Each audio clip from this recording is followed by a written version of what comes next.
Rickey Henderson reached base twice last night, did not steal a base. He had a single in 4 at-bats and also drew a walk. You see his numbers from last year when he had the best on-base percentage of all leadoff hitters in the National League, despite then being 40 years young. Now he's 41 years young. Well, there may be parts of his body that are declining, but his eye at the plate is still very good.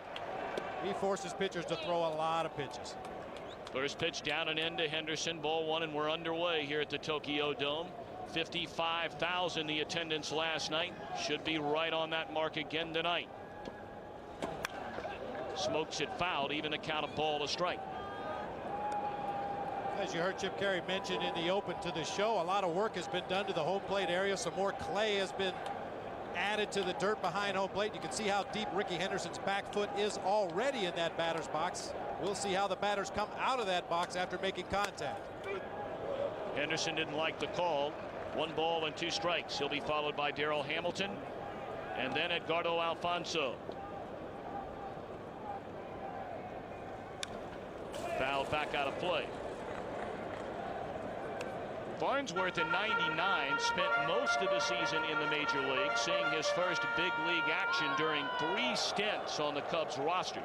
He made 21 starts, appeared in 27 games, but a very different pitcher his first 2 times up than the one that closed the year. He really struggled his first stint, got 11 starts with an ERA of over 7.5. But you see there what he did over his last 6 starts. Boy, those are good numbers. Andrews gloves a roller over to third, and Henderson retired to begin the game. Well, certainly an honor for these umpires and this umpiring crew working tonight's game. Angel Hernandez works behind the plate. Marty Foster at first, Ron Kulpa at second base, and our good buddy Randy Marsh. He worked behind the plate last night. He's at third base tonight. It really is quite an honor, not only for us up here in the booth, for the umpires, for the players, for everybody involved, to be able to come to Japan for the first opening of a Major League Baseball season outside of North America. Now Darrell Hamilton, he looks at ball 1 low and away. Is that a video camera or binoculars? They get started early here. The technology and some of the things we've seen that they're selling in various stores, or the Sony building, the display they had, the first 9 floors of every high-tech gadget you could ever imagine. Fouled out of play. 1 and 2 to Hamilton. Some of the screens that are made available to the writers just in front of us on press row, I believe they call it plasma screens. Is that what they're called? Right. Just amazingly thin television screens with crystal clear pictures. There you get a look at the television that Mr. Brindley was referring to. I saw one of those bigger than 90 inches at that Sony building the other night. Wow. It remains 2 and 2 to Hamilton. How are you going to fit that in your luggage? That's what I want to know. Very good question.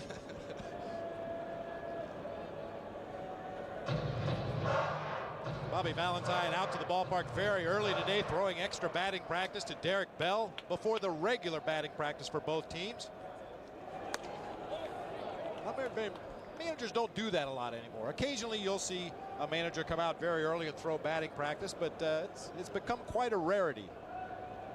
Of course, Valentine played the game under protest in the bottom half of the 9th inning. A check swing and a miss, and Hamilton went too far, according to Angel Hernandez, and Farnsworth gets his first strikeout of the night.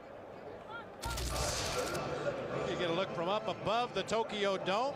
You be the umpire. Did Darrell Hamilton? Yes, he did. Got too far out in front of home plate there. Angel Hernandez with a good call. In case you didn't hear the story, Jeff Hewson came on to play late in the game, as did Tarek Brock, as Alfonso settles in with 2 down and nobody on. Valentine was not aware that either one of those 2 players was on the Chicago Cubs roster.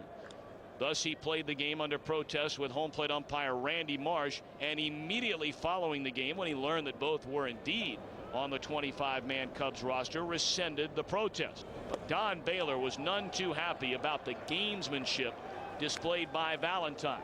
Well, Bobby has a reputation of employing some gamesmanship throughout the course of games during last season, most notably against the Arizona Diamondbacks and their Korean right-hander Byung-Hyun Kim. And Don Baylor Was none too fond of Bobby Valentine's antics last night.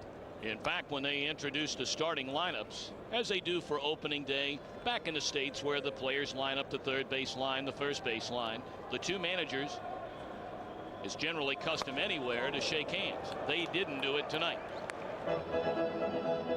Game on. Absolutely.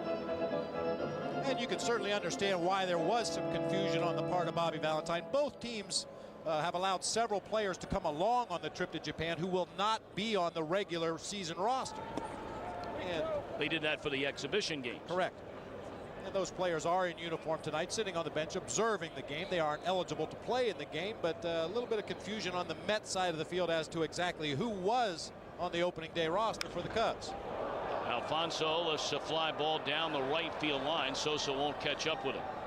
It'll stay 3-2 to Edgardo Alfonso.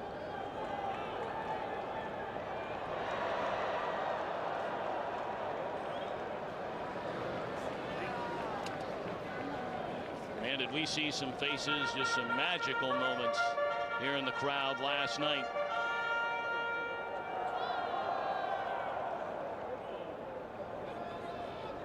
Two down, nobody on. 3-2 to Alfonso. And Farnsworth with a payoff pitch. Broken bat, base hit center field. So the inning continues from Mike Piazza.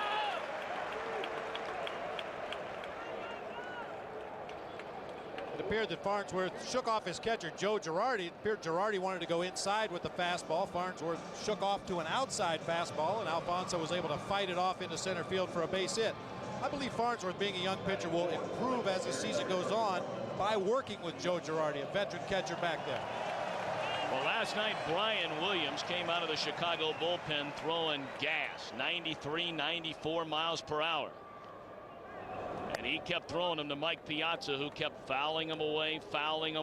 But one too many times did Williams come with the heat, and Piazza hammered one to the seats in right center field for a 2-run home run.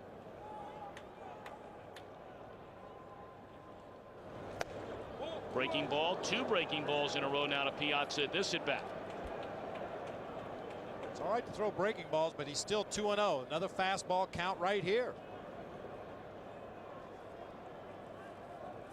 2 balls, no strikes, and a bouncing ball at Andrews. He'll go the short way, and that'll retire the side.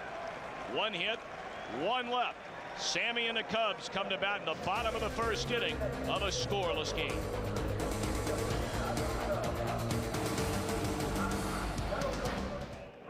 Head for the bottom half of the first inning. Rick Reed to face the Chicago Cubs. 5-3 winners here last night. Let's look at Don Baylor's lineup tonight. Eric Young to lead it off at second base. Damon Buford in center field. Sammy Sosa. Boy, you know the crowd wants to see him play long ball in this series. He's in right. Mark Grace, his 12th straight opening day.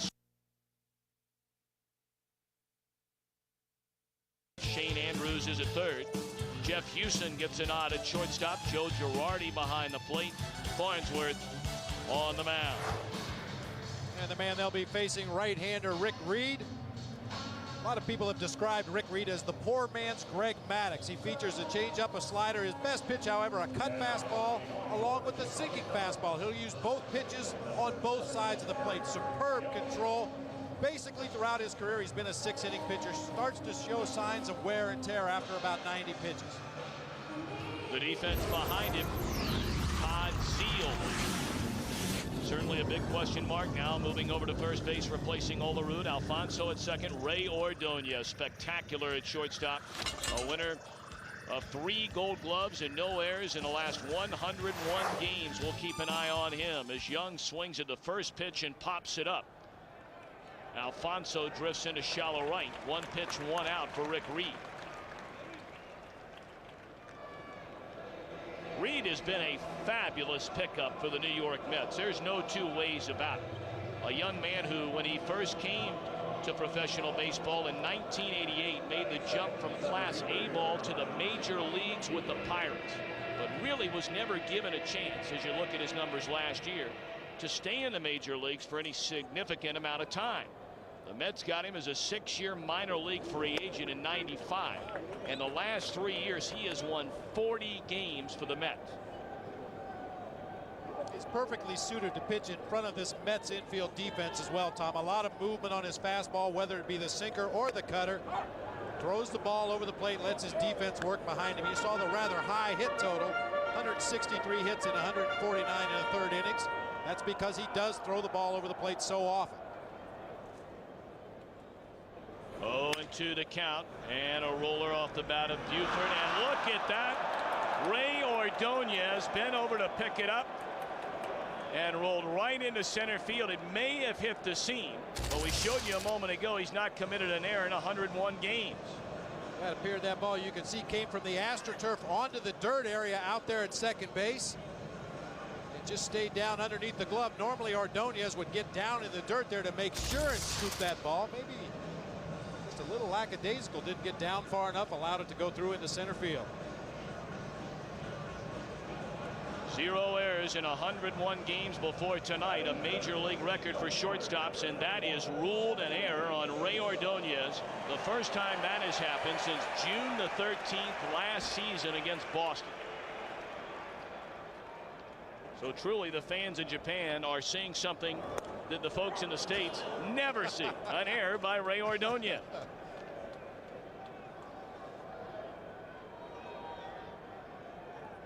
Sammy had a good night at the plate last night. 2 hits in 3 at-bats.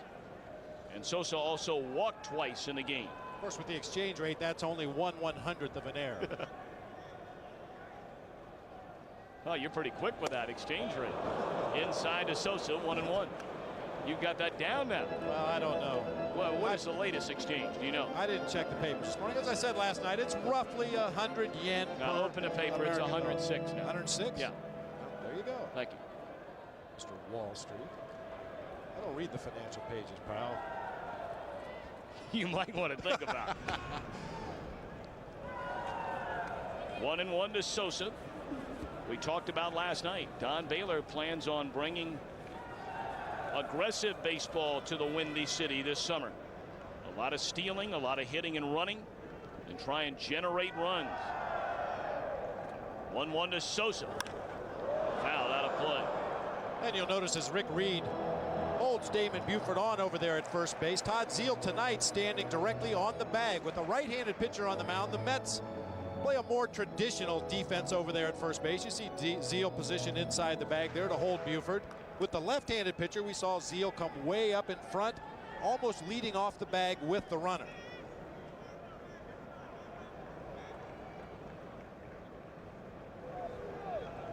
Buford in limited playing time last season with Boston stole 9 bases. On the outside corner, strike 3 to Sosa, and he knew it.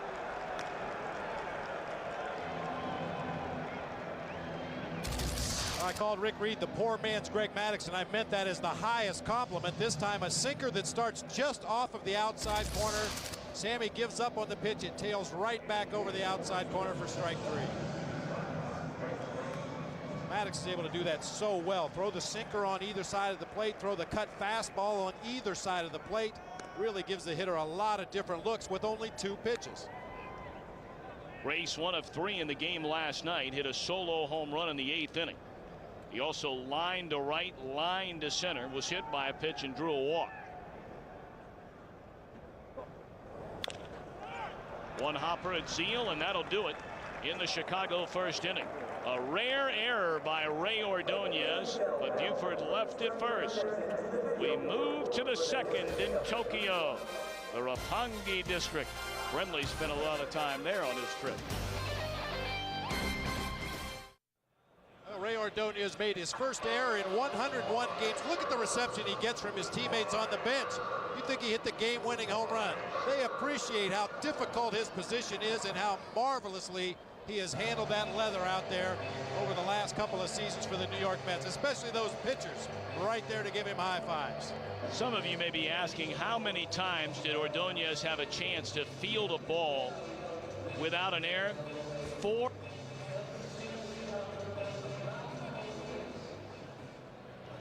And it took an odd bounce of the ball to give him an error. Look at those totals right there. For a shortstop in the major leagues, those are incredible numbers. He may not make another one all year. No kidding. No score as we move to the top half of the second inning. It'll be Ventura, Bell, and Zeile against Kyle Farnsworth.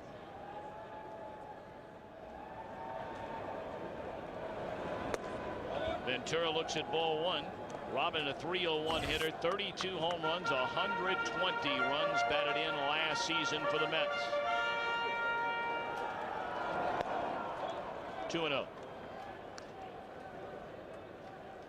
Farnsworth, talk about a find, a 47th round selection back in the June 1994 draft.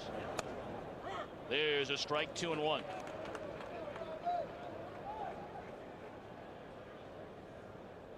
And a big, strong kid. You see the frame at 6'4", 215 pounds. He's put on 10, 12 pounds just since the end of last year. He's still growing. He will get bigger. He will get stronger. And he's out of that hotbed of major league pitcher Abraham Baldwin Agricultural College in Tifton, Georgia. And I say that because there is another pitcher in the major leagues, Billy Taylor, former closer of the Oakland Athletics, was with the Mets towards the end of the season last year, also out of Abraham Baldwin Agricultural College in Tifton, Georgia. So if you're a young high school senior out there that hopes to pitch in the major league someday, I would recommend going there. Fouled back out of play by Ventura, 2-2.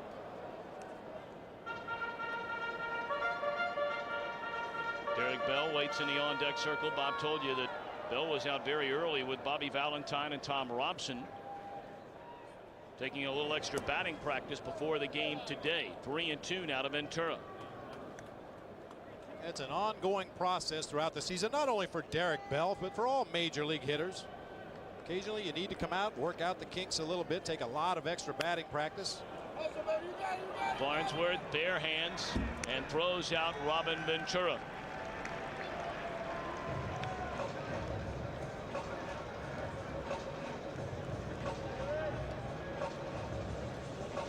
See the numbers on Derek Bell last season. Hit .236 with the Astros, was on the disabled list a couple of times, 12 home runs and 66 runs batted in.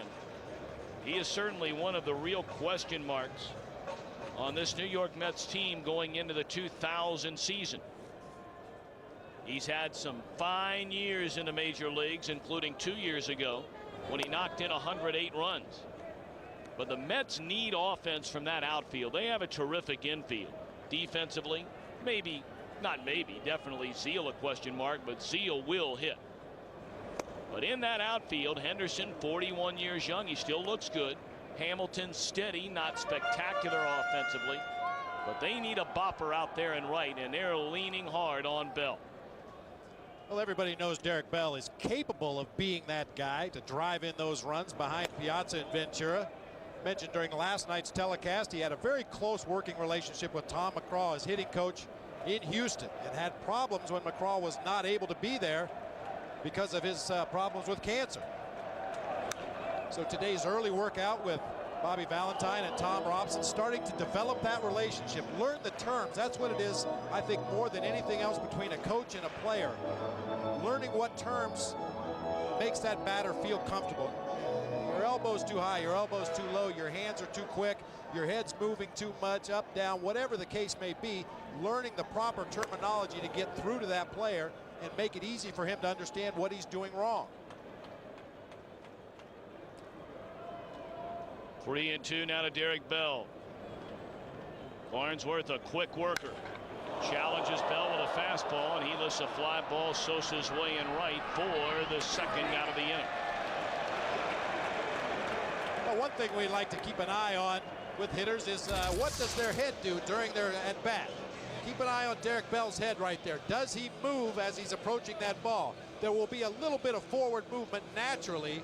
You see he goes into the ball, and that head dropped down. You saw at the very end there, his head dropped down. He got underneath the ball, lifted a lazy fly to deep right field.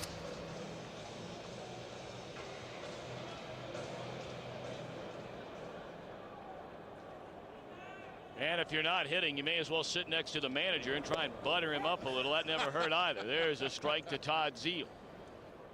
Well, you see Tom Robson right there to Bobby Valentine's right on the left of your screen, and every at bat will be analyzed. Well, what did you feel like you did that time? because sometimes what a batter feels that he did in the box is not actually what he did. You're so concentrated on that ball coming in there, and you hope your mechanics are correct. But your concentration should strictly be on that baseball, and many times your body doesn't do what you think it should do.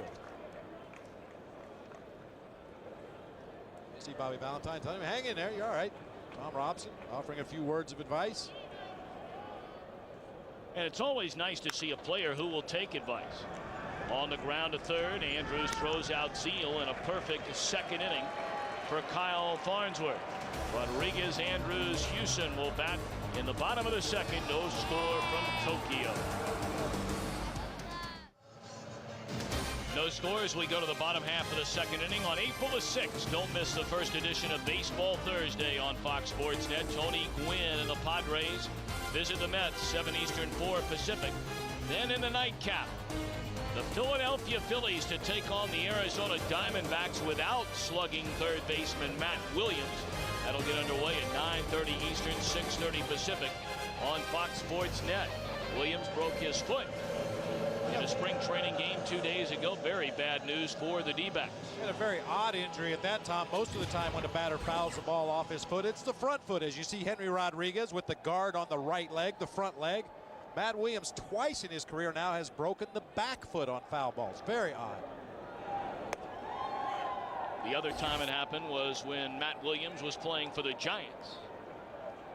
Boy, what a great season Williams had. The Diamondbacks winning 100 games, losing to these Mets in the division series. Henry Rodriguez down a strike, and now it's 2 strikes.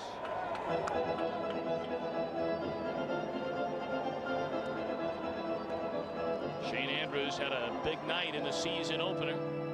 He will follow Rodriguez.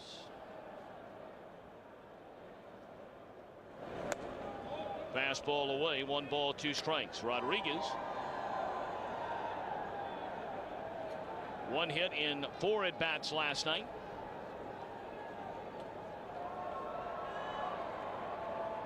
Looks like he got something in his eye. He'll back out of the box.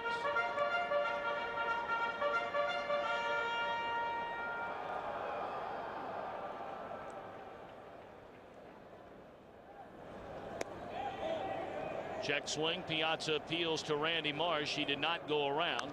Count even to Rodriguez at 2-2. That's a big overhand curve that Reed will mix in occasionally with left-handed batters at the plate.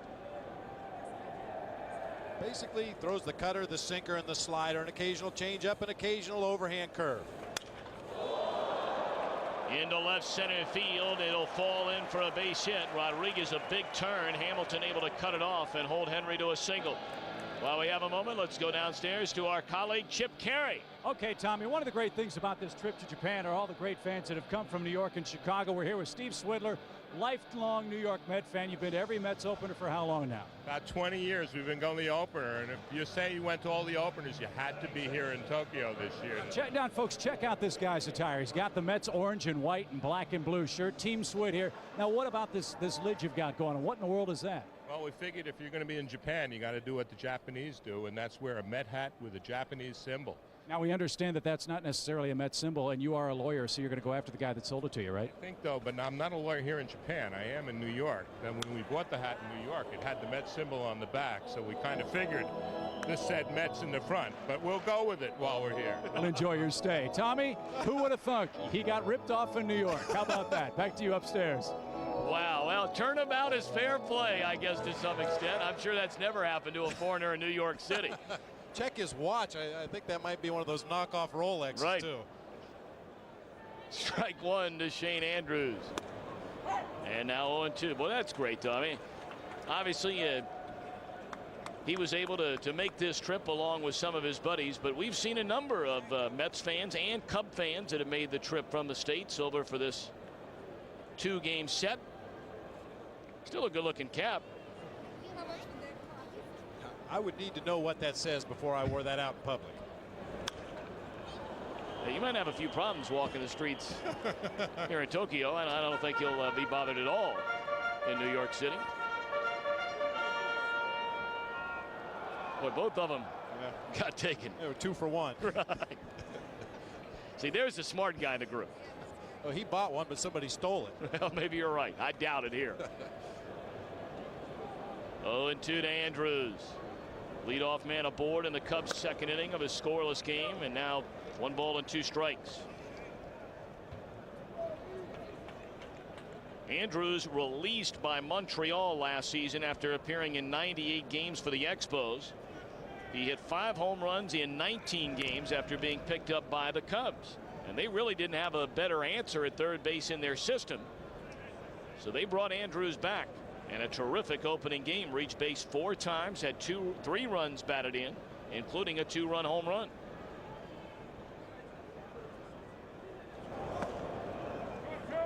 Well, Tom, you talked about Derek Bell and how important he will be to the Mets offense. I think Shane Andrews is that guy for the Cubs.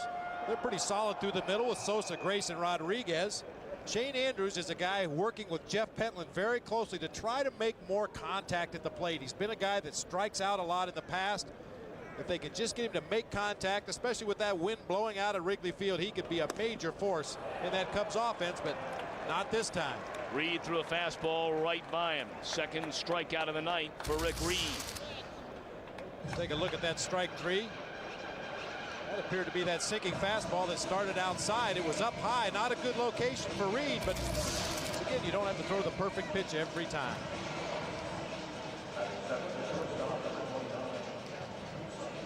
Jeff Houston, the started shortstop tonight. He played 97 games a season ago with Anaheim, a .262 hitter with 18 runs batted in. No score, last to the second. Rodriguez at first with 1 away.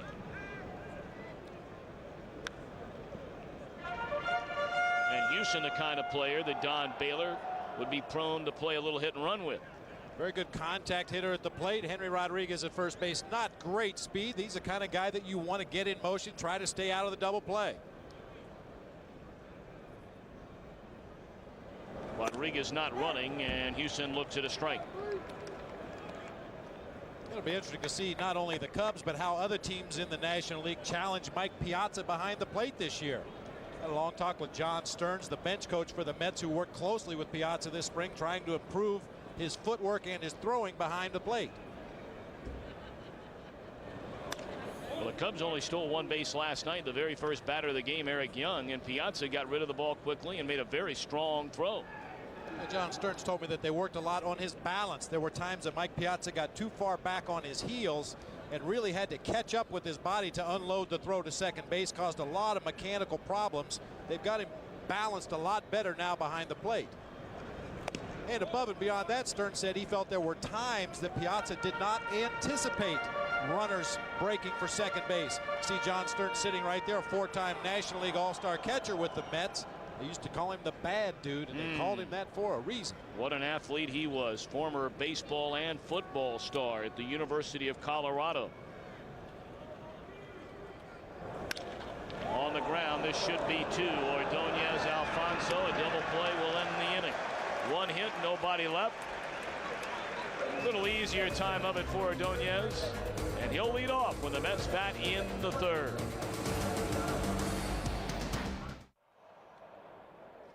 No score as we move to the 3rd inning. Well, of course, baseball huge here in Japan, as is sumo wrestling. And one of the most historic first pitches thrown out in 1998 by Konishiki, the first non-Japanese person to be Grand Sumo champion, a native Hawaiian. Now, you think Fernando Vina is going to hit a pitch by this guy? He's no dummy. 333, Bobby. Some would say that's an ideal playing weight. That is not his weight. Nowhere close to Konishiki's weight. I don't think so. I don't know why Vina didn't bunt on him. I don't think he can field his position very well. I don't know. I wouldn't want to find out. I wonder how many days it took him to make that uniform. A lot of material went into making that unit. Ray Ordonez, Rick Reed, and then Ricky Henderson against Kyle Farnsworth in the 3rd of a scoreless game. Both starting pitchers look very sharp. Each team with a hit, and Ordonez, believe it or not, the game's only error. His first in his last 101 games, 416 total chances.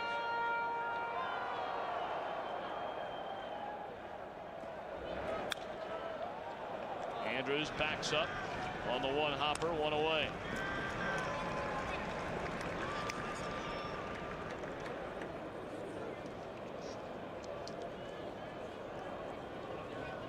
Every hitter in the major leagues has some kind of a timing mechanism, something they do to get some movement going as that pitcher delivers the ball. As Farnsworth starts his delivery, Rey Ordonez rocks back on that back leg. The front leg comes up. Tops this ball down the third baseline, however, but you hear it said all the time about hitters, you have to have a little bit of movement. You have to have some kind of a cocking mechanism to get your hands back into a good hitting position. Rick Reed swings at the first pitch and pops it up. Rodriguez in fair ground, tucks it in the leather. 2 up, 2 down. Many times guys have too much movement in the batter's box, too many things going on. They have a hard time catching up to a good fastball. Other times hitters are too still in the batter's box. They wait until the ball's on the way before they begin their movement. Constantly late on pitches. It's a very fine line trying to time that pitcher. Bobby. Little tempura chicken. You got the sushi going. Forget that cheeseburger and hot dog thing. I can deal with all of that except for the chopsticks. I have a little hard time with the chopsticks.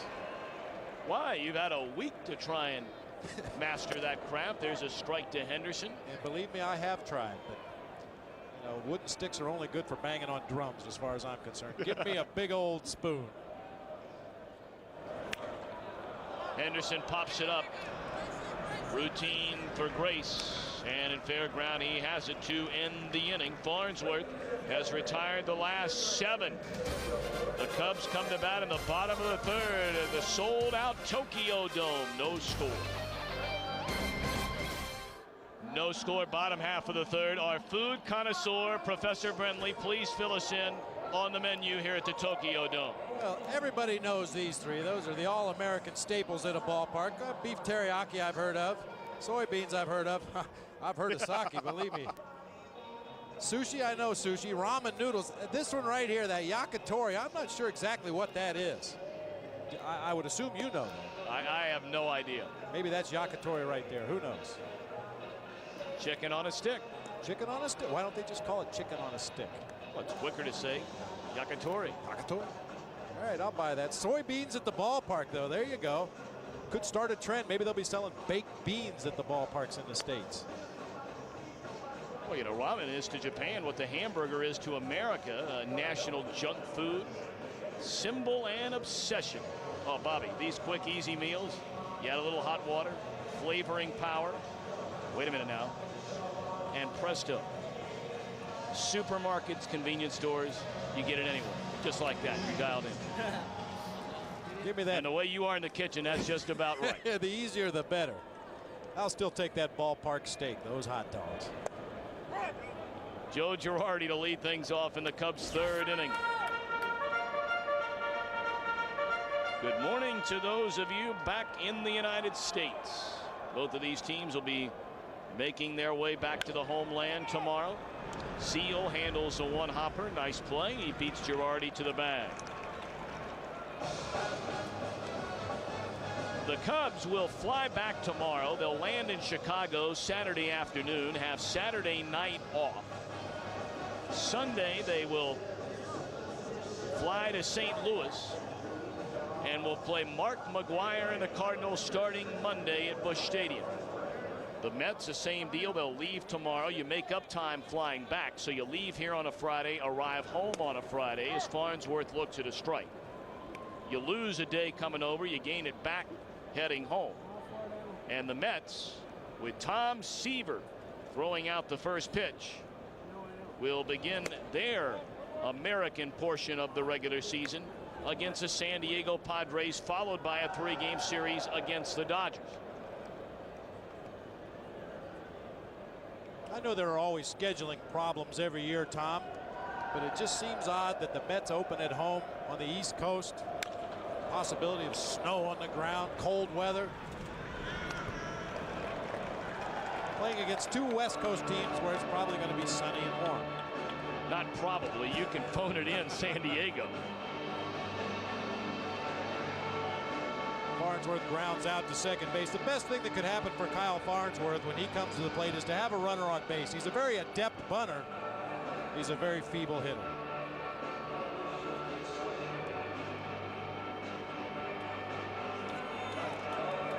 Chip Caray will be taking over the play-by-play in the 4th inning. I know you're looking forward to that. Well, we had a great time last night. Chip throwing it to Dutchie Caray, the wife of the late great Harry Caray, for singing "Take Me Out to the Ball Game" in the 7th inning. We're going to go to Grand Central Station for the 7th inning today. So if you're getting ready to jump on the train and you got to pass through Grand Central, Matt Loughlin is standing by there for the 7th inning stretch.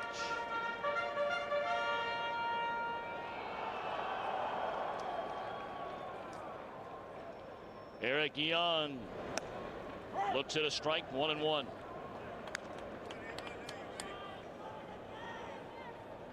Just about 6 a.m. in New York City, 5 a.m. in the Windy City, and 3 a.m. for those of you still up and at 'em out west. A high bouncer over the head of Ventura. An AstroTurf hit for Young with 2 down here in the 3rd. Now we'll get a chance to keep an eye on Eric Young over there at first base as you get a look at this AstroTurf single. It's off that area out in front of home plate. Andrews was drawn well in, or rather Ventura was drawn well in to protect against the bunt. Young able to bounce that ball over his head. Young stole 51 bases last year. Perfect opportunity right here to see if he's going to challenge Mike Piazza behind the plate. Tony Womack, 3 straight years, has won the National League stolen base crown. Young would have been right there with him more than likely had it not been for an injury, because Young was out of the gate and had a huge lead on Womack, who started last season on the disabled list. But then Young got hurt and Womack went right by him. Now Damon Buford, it's ball 1. Well, certainly this is a landmark date in Chicago Cubs history. March the 30th, back in 1992. The Cubs traded George Bell to the Chicago White Sox in exchange for left-handed pitcher Ken Patterson. And oh, by the way, some outfielder named Sammy Sosa. Outside, 2-0. I think that was a pretty good deal. Not a bad deal. George Bell had a wonderful career, but he was definitely in the twilight of that career at the time. Sammy Sosa, just a skinny, strikeout prone, erratic outfielder at the time. Who would have guessed? 2-0. Young started, looked like he lost his footing, and then stopped over at first. Damon Buford doing a nice job of what a 2-hitter should do in a potential steal situation. You see Eric Young, the crossover step. Felt like he didn't have a good jump, hits the brakes and stays right there, but Buford taking pitches, giving Eric Young an opportunity to try to read that move. There goes Young, got a great jump. It's ball 4. Piazza would have had no chance. So now it's Sosa, who came to the Cubs 8 years ago today. I recall it like it was yesterday. They made the trade. Sosa shows up, probably didn't weigh more than 195 pounds at the time. Came in early to Hohokam Park in Mesa, Arizona, and was hitting seed after seed after seed. Sosa, the year before in '91 with the White Sox, barely hit 200 and had been sent back to the minor leagues. 2 on, 2 out of a scoreless game, and Sosa waits. Strike 1.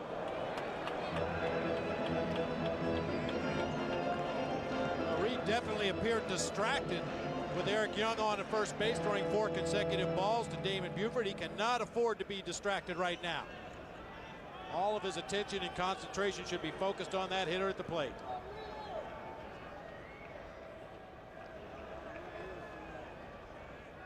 Young at second, Buford at first. Sosa, high bouncer, cut off by Ordonez, and he throws out Sammy at first. Terrific play by Ray Ordonez. If he doesn't get this ball, they may not get it out. But Ordonez cuts off Alfonso. The threat is over. Chip Caray will take things over in the fourth. End of 3 in Tokyo. No score. So we go to the fourth inning, and Darryl Hamilton leads things off. He struck out swinging his first time up. The Mets with only 1 hit so far. The Cubs with only 2 through 3 innings. And a chopper over the glove of Andrews. Long throw for Houston. Not in time. Hamilton, good speed, beats it out. So there's the second New York hit. A turf bouncer for Hamilton. Well, we mentioned that the Mets don't have a lot of speed in their lineup, but Darryl Hamilton's certainly one of those guys that can still get down that line and just does beat Houston's throw to first base. Hamilton getting safely out of the batter's box. No slip, no fall. 90 feet through the bag and has himself an infield single. Well, let's not be deceived. I talked with Angel Hernandez a few moments ago about the conditions in the batter's box. Still very slippery. That clay hasn't firmed up as quickly as everyone would have hoped. But Hamilton with good hustle. Legs out a hit. And here's Edgardo Alfonzo, who has the other Met hit on the night.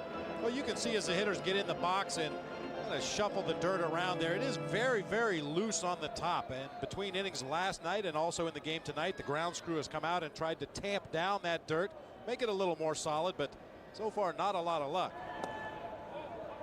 You can see why players are wearing high top shoes nowadays. Got to get some of those long football cleats. Goodness gracious. I talked with Robin Ventura before the game. He said maybe I ought to wear some of those garden aerating spikes.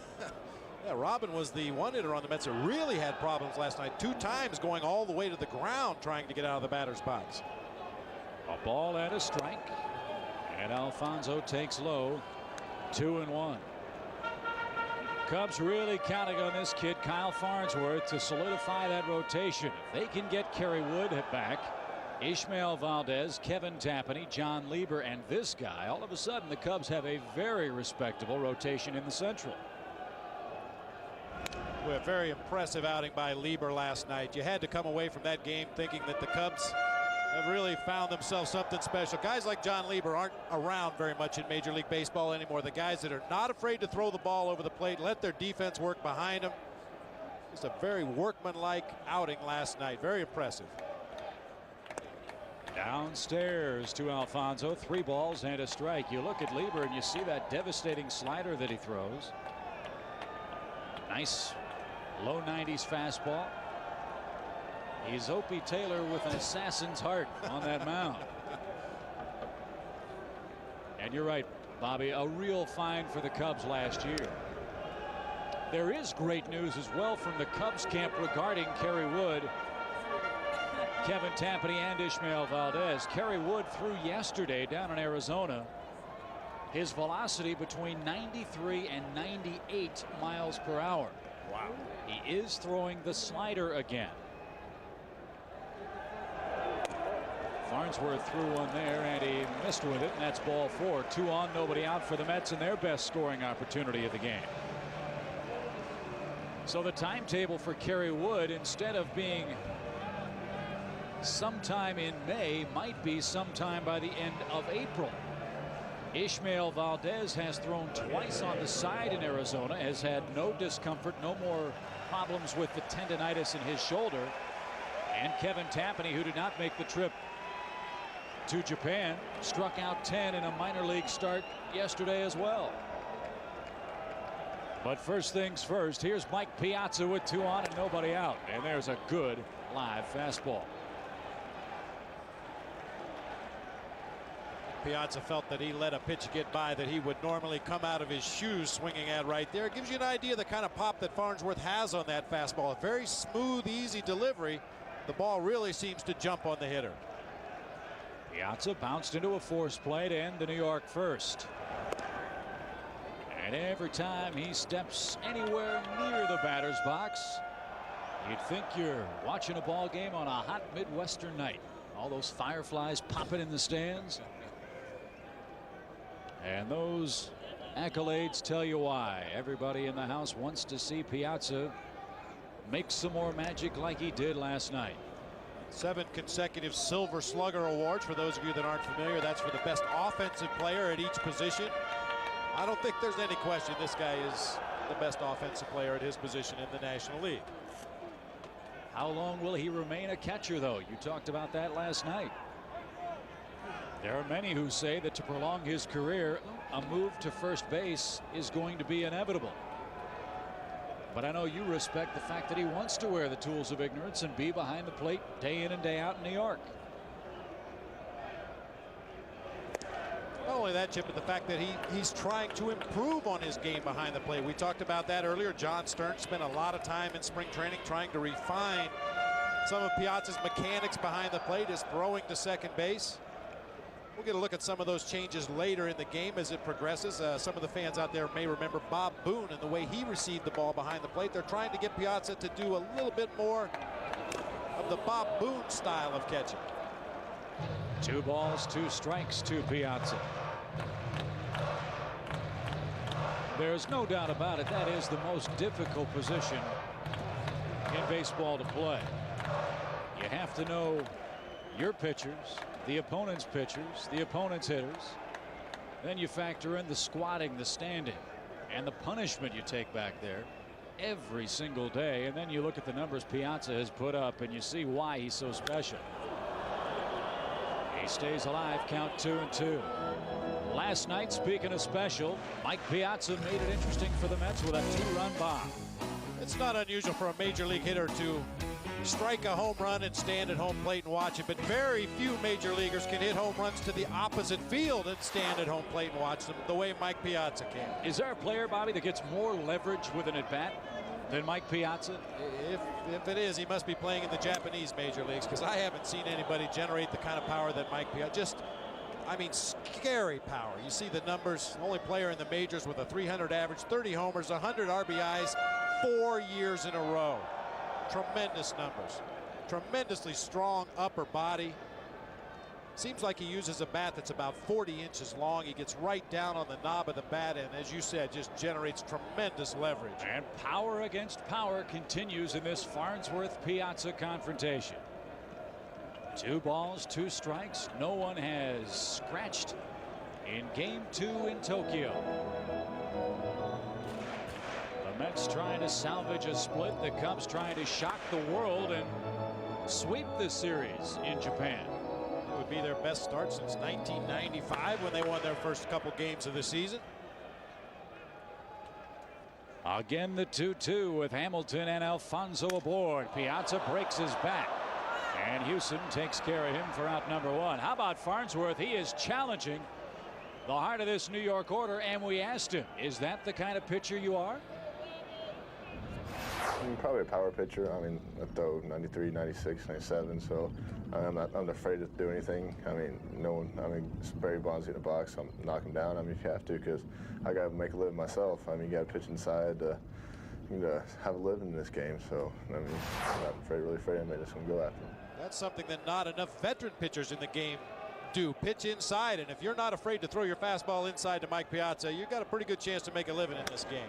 Robin Ventura stands in now, and here's a look at that bat-shattering Farnsworth fastball. This is the 2-seam fastball. You'll see it run in a little bit. You see Girardi reaching towards the inside part of the plate, got right in on the hands of Mike Piazza, which is where I feel you have to pitch Mike Piazza.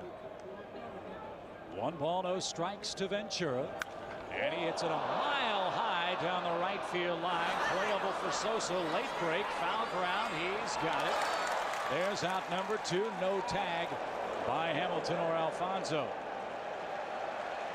And how about Kyle Farnsworth? 2 on, nobody out, breaks Piazza's bat and pops up Robin Ventura. A couple of tough cookies. You see Sammy chasing this foul ball down. One of the things that the Japanese fans really react to is the throwing arms of the American outfielders. Sammy Sosa tonight, Henry Rodriguez last night. I mean, there wasn't even a play after the catch down in foul territory, but the fans were oohing and awing watching Sammy uncork that throw back to the infield. Well, here's a man that the Mets are really counting on to produce offensively and defensively for Bobby Valentine this year. Derek Bell did not have a very good year last year with the Astros, but when he's right, he's a terrific offensive player. He's a great gap hitter, line drives from foul line to foul line. We mentioned during his last at bat he flied to right field. It appeared his head dropped just a little bit at contact. We'll keep an eye on it this at bat. Farnsworth pops him up, and it's straight back and out of play for strike one. Again, he challenges Bell. And once again, the ball popped into the air. Bell hitting the bottom half of the ball. Let's take a look. We'll just even draw a line under his chin there. See if his head drops down under that line as he approaches the ball. So far, so good. The front foot comes down. Look how far his head drops down below level. That causes the bat head to come down underneath the ball. You hit the bottom half and pop the ball in the air. Well, Farnsworth's gotten 2 pop-ups in the inning. He'd love another one here. 1 ball, 1 strike to Derek Bell. It looks like he needs to put on a little weight. That uniform's a little large on Derek. But you know, Derek, in the summertime, you don't wear long sleeves.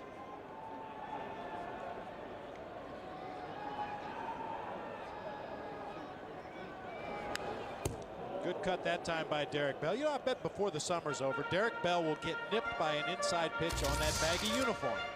Once again, let's take a look this time. See if that head stays level. Striding into the ball, he drops down below the line once again. He dropped even farther on that swing. Tough job for Tom Robinson. For any hitting instructor in the major leagues. You've got 15 players to work with. Each have their own idiosyncrasies at the plate. And how about Kyle Farnsworth, Bobby? 2 on, nobody out. 2 pop-ups and a called strike 3. And the heart of the Met order is retired in the 4th. Beautiful night for baseball in Tokyo, and we are scoreless. Ah, look at that good-looking Mets fan in Tokyo. Perhaps, Bobby, he'll play in a true World Series for the New York Mets someday. Mark Grace is going to lead it off for the Cubs in the 4th inning, and we asked him what's it like to follow Sammy Sosa and play with Sammy Sosa in that Cub batting order. It's the toughest job in the world. I got to hit behind him. I hit with the bases empty at least 60 times a year. My job is at home plate. Way to go, Sammy. Way to go, Sammy. Way to go, Sammy. And Bobby, he's been saying that a lot, 129 times the last 2 years. Well, he's probably had the best view of anybody in baseball of just what Sammy Sosa has become and what he means to this game of baseball. Grace bounced out to Todd Seal his first time up, so he's 0 for 1 on the night. Grace is not your prototypical cleanup hitter. Not a guy that's going to hit you 20-25 home runs. But he can do that to you. You make a good pitch and he spoils it by spraying the ball all over the place. And with this new look Cub lineup, Mark Grace is going to have a chance to add to his hit total in this decade and drive in 100 runs. And you see our Toyota hit leaders by decade. Mark Grace with some very special company. Very special company. Robin Yount, Pete Rose, Roberto Clemente. And the #2 hit leader in the 90s, ironically enough, was a one-time Cub first baseman, Rafael Palmeiro. So Grace aboard, leading off the 4th for Henry Rodriguez. Rick Reed very quietly just going about his business tonight, as he usually does. Painting those corners. Now, Dave Wallace, the pitching coach for the Mets, said he would take a whole staff full of Rick Reeds. The guy's very low maintenance. You just give him the ball every 4 days, send him out there. He's going to do the same job pretty much time in, time out. Stay around the plate, a lot of movement on his pitches, hold the runners close, fields his position well. Any pitching coach would love to have a guy like Rick Reed on your staff. And Reed, also a philanthropist in the offseason, donates $2,000 for every win to the American Diabetes Foundation. Henry Rodriguez sends an opposite field shot to left, and Ricky Henderson is there. And there's out #1 in the Cubs' 4th. A lot of rumors circulating around the man in left for New York, Ricky Henderson. Will he be a Met when they head back to New York, or will he head to Detroit? That's still. He says he wants to stay with the Mets. Why not? They've got a great shot to make it to the big dance and perhaps even win it. Well, Ricky's like any other player in the major leagues. The primary importance to him is going to that big dance. And he feels the Mets have a chance to do that this year. Shane Andrews struck out his first time. And look at Reed. Piazza puts the glove up there and doesn't have to move it an inch.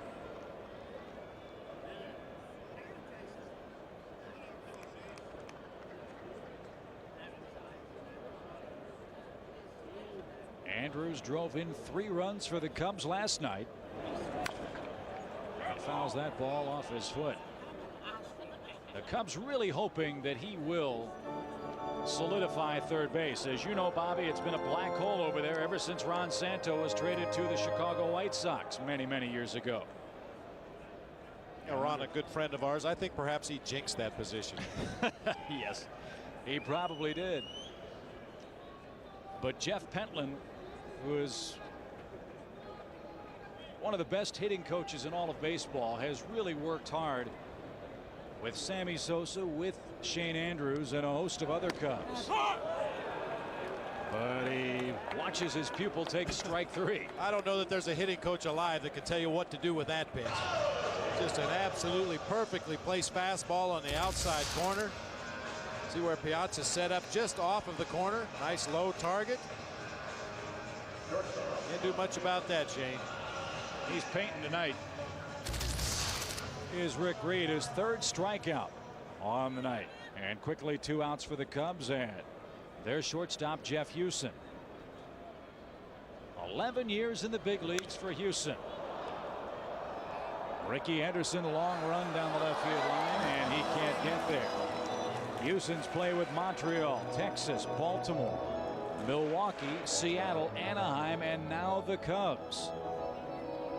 And at one point, he even called Don Baylor and said, look, Don, do I have anything left in the tank? Can I still play in the major leagues? And Don Baylor said, yes, I think you can. And he made this Cub team as a utility infielder, outfielder out of spring training, and tonight starts in game 2. He checked his swing, says Randy Marsh. A ball and a strike.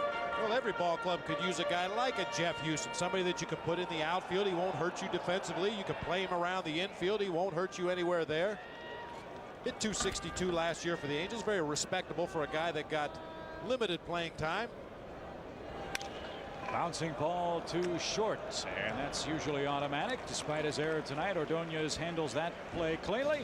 Nothing doing for the Cubs in the 4th. Beautiful Tokyo Dome City, and we're scoreless after 4.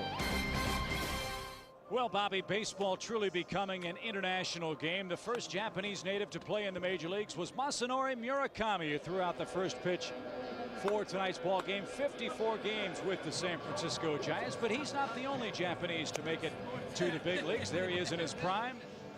Most of them, all of them, in fact, pitchers. Masato Yoshii, of course, Hideki Arabu, Shigetoshi Hasegawa, and of course Hideo Nomo. And you see what is happening in baseball. It truly is going global. 17 countries were on major league rosters last year, most of them from the Dominican Republic. And Bobby, I think we're really starting to move in baseball toward a true international draft, and perhaps someday, maybe even in our lifetimes, a true World Series. It wouldn't be surprising, Chip. So many American players, after they finish their playing careers, going to Australia to coach, going to Greece, Italy, here in Japan.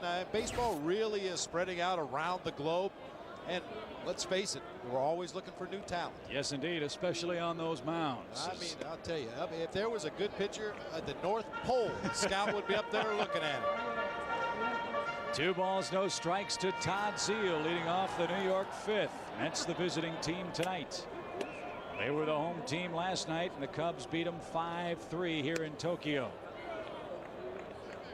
Farnsworth falls behind Zeile 3-0.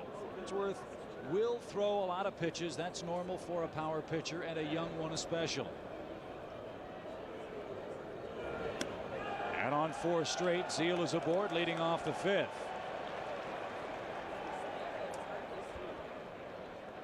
An interesting night for Ray Ordonez, who stands in now. His first error in a long time. And I'm sure after the ball game he will say that's a play he should have made. His teammates certainly appreciate how long he has gone without an error, but he comes right back and makes a couple of sparkling defensive plays to bail out his pitcher. See Rick Reed right there to greet him. 101 games without an error for Ordonez, and he'll have to start another streak when they open up against the Padres. What a player he is. He's bounced out in tonight's ball game, and Farnsworth struggling with that control, misses with ball one. Age-old question, not just in baseball, Bobby, but any sport. Would you rather have a good offensive team or a good defensive team? Well, the emphasis, at least in the last few years, certainly has shifted to the offensive side. But being a former catcher and believing the old axiom about being strong up the middle, I like to see good defense. It sure takes a lot of pressure off of your offense when you know you're going to stop another team from scoring more than 3. You just have to score 3 or 4 to win. And it gives your pitching staff a lot of confidence as well. They're not afraid to throw the ball over the plate and allow the other team to put the ball in play, because you got a pretty good chance for one of your guys to make a play behind you. I mean, this Mets pitching staff, they have to thank their lucky stars every time they take the mound and turn around and see all the Gold Glovers aligned behind them, or potential Gold Glovers. I mean, that has to make a pitcher's job considerably easier, knowing that there's guys behind you that are going to make the plays. 2 balls, no strikes to the number 8 hitter, Rey Ordonez, here in the New York 5th. The 73rd Farnsworth pitch of the night bends over for strike 1. You can see why New York won 97 games last year. Just 68 errors and 20 unearned runs as a team. Ridiculously impressive numbers for New York. 3 balls and a strike. Farnsworth pitching himself into a whale of trouble here. The Phillies last year were 2nd in errors committed in the National League, and they committed 32 more than New York. Full count now, 3-2.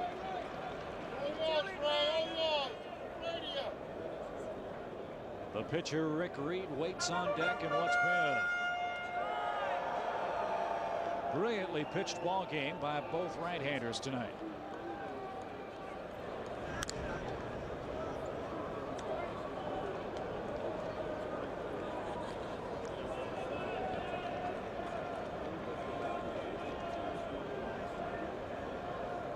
Good lead by Zeile. He's running. The pitch is low, ball 4. 3rd walk of the game for Farnsworth. Again for New York. 2 on, nobody out. But trouble is lurking. Reed, Henderson, and Hamilton are coming up next. Well, Reed certainly will be asked to put down a sacrifice bunt right here.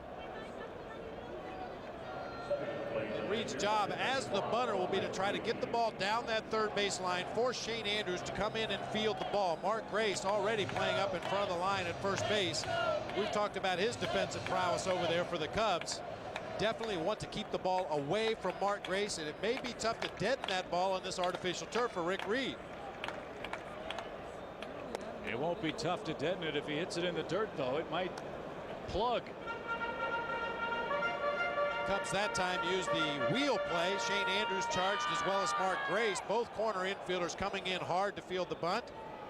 Cubs trying to get the force play at 3rd base as Oscar Acosta, pitching coach, goes out to settle down the young right-hander. Control has left him here for a little bit in the 5th inning.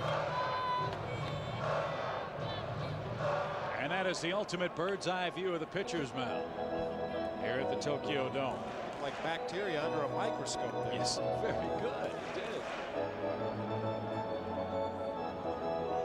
Only 2 hits allowed by Kyle Farnsworth, but he has walked 3, 2 of them in this 5th inning for New York. Zeile at 2nd, Ordonez at 1st. The Cubs pinch in at the corners with Reed in the box.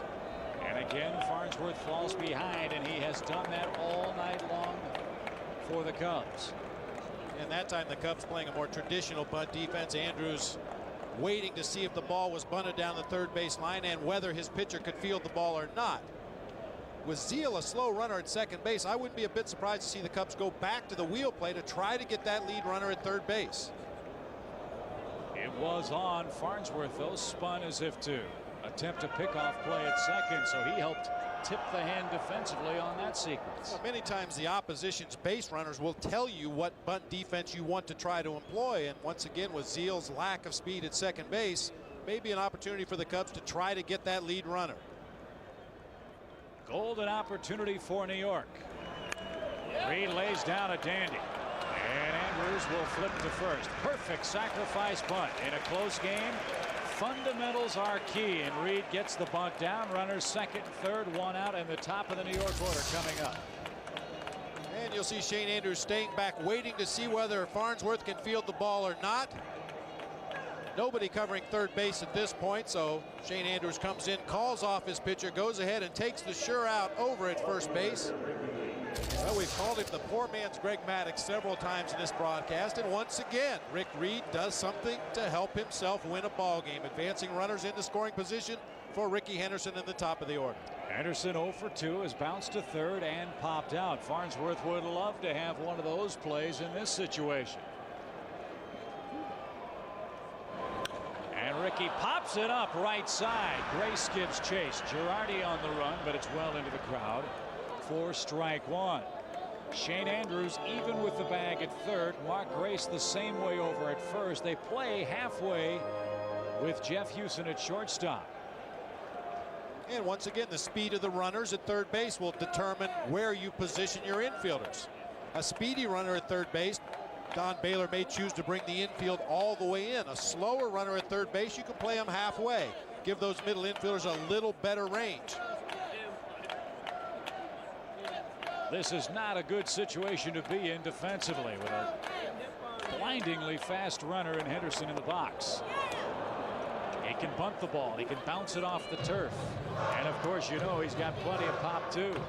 But he's in a quick 0-2 hole. Tremendous movement on this pitch from Farnsworth. The bottom just drops out of that ball. Looked like a strike for about 56 feet, and then where did it go? Second and third, only one out for New York. Farnsworth has Henderson set up here. He would love his third strikeout.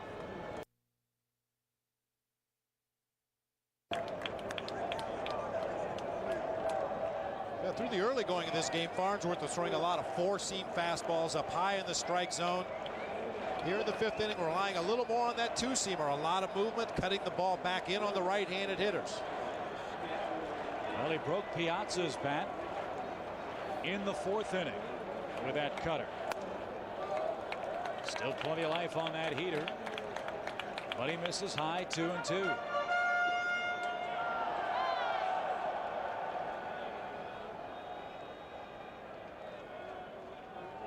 If I make it to 42, I hope I'm in as good a shape as Rickey Henderson. Look at this guy. 2 balls, 2 strikes to the Mets leadoff man. Good rip. You know, there have been many players in baseball history that have played into their 40s, but I don't know of any of them that look exactly the same as they did the day they walked onto a major league field. Well, you did. Well, myself accepted. I mean, look at this guy. He looks just like he did when he was a rookie with the Oakland Athletics. And some milestones certainly within reach for Rickey Henderson in the next couple of years. It may take a couple years to reach Ty Cobb's record, but the walks are definitely within reach this year. 2 balls, 2 strikes. Mets threatening in the fifth. Some power in the game last night, some power pitching in the game tonight. 2-2. There's a drive. Belted down the left field line, but he hooked it foul and out of play. Never before has there been this combination of power and speed in the leadoff spot in Major League Baseball. Well, we've seen Farnsworth throwing that two-seam fastball as you see Rickey applying a little body English as Joe Girardi does the same thing behind him. Farnsworth trying to bury that two-seam fastball inside on Rickey Henderson. Went to the well perhaps once too often, and fortunately for him, Rickey pulled it foul. What a matchup. 2-2 again. And again it's popped up.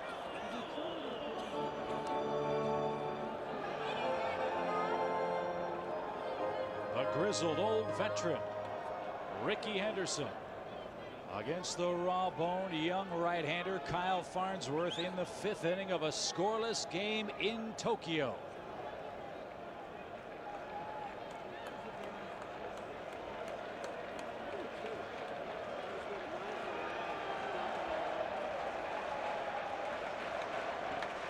The pitch. Line drive, hammered straightaway center. That's going to be deep enough. Damon Buford puts it away. Todd Zeile scampers home, and the Mets have the first run of the game. Sacrifice fly, RBI for Rickey Henderson, and those leadoff walks come back to haunt Farnsworth. It's 1-0 New York. Outstanding at bat by Rickey Henderson, fouling off some tough pitches, getting quicker as the at bat went on. This was a sinker that was supposed to get in on the hands. Farnsworth caught too much plate. Rickey knows that's enough to drive in Zeile. Buford's throw to third base well off the mark, allowing Ordonez to advance to third base. So Todd Zeile scores his first run as a Met. Rickey Henderson drives home his first run of the year. New York in front by 1, and here's Hamilton, who legged out an infield hit his last time up.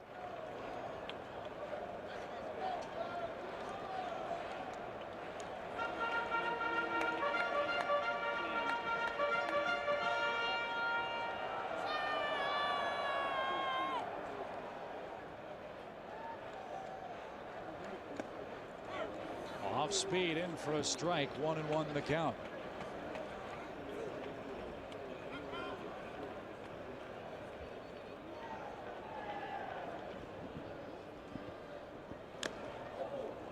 Now 1-2. Farnsworth creeping up toward 90 pitches. He is a very, very strong young man. There you see the pitch count for Farnsworth in this ball game. No kind of limitations tonight. He can go as long as he's effective.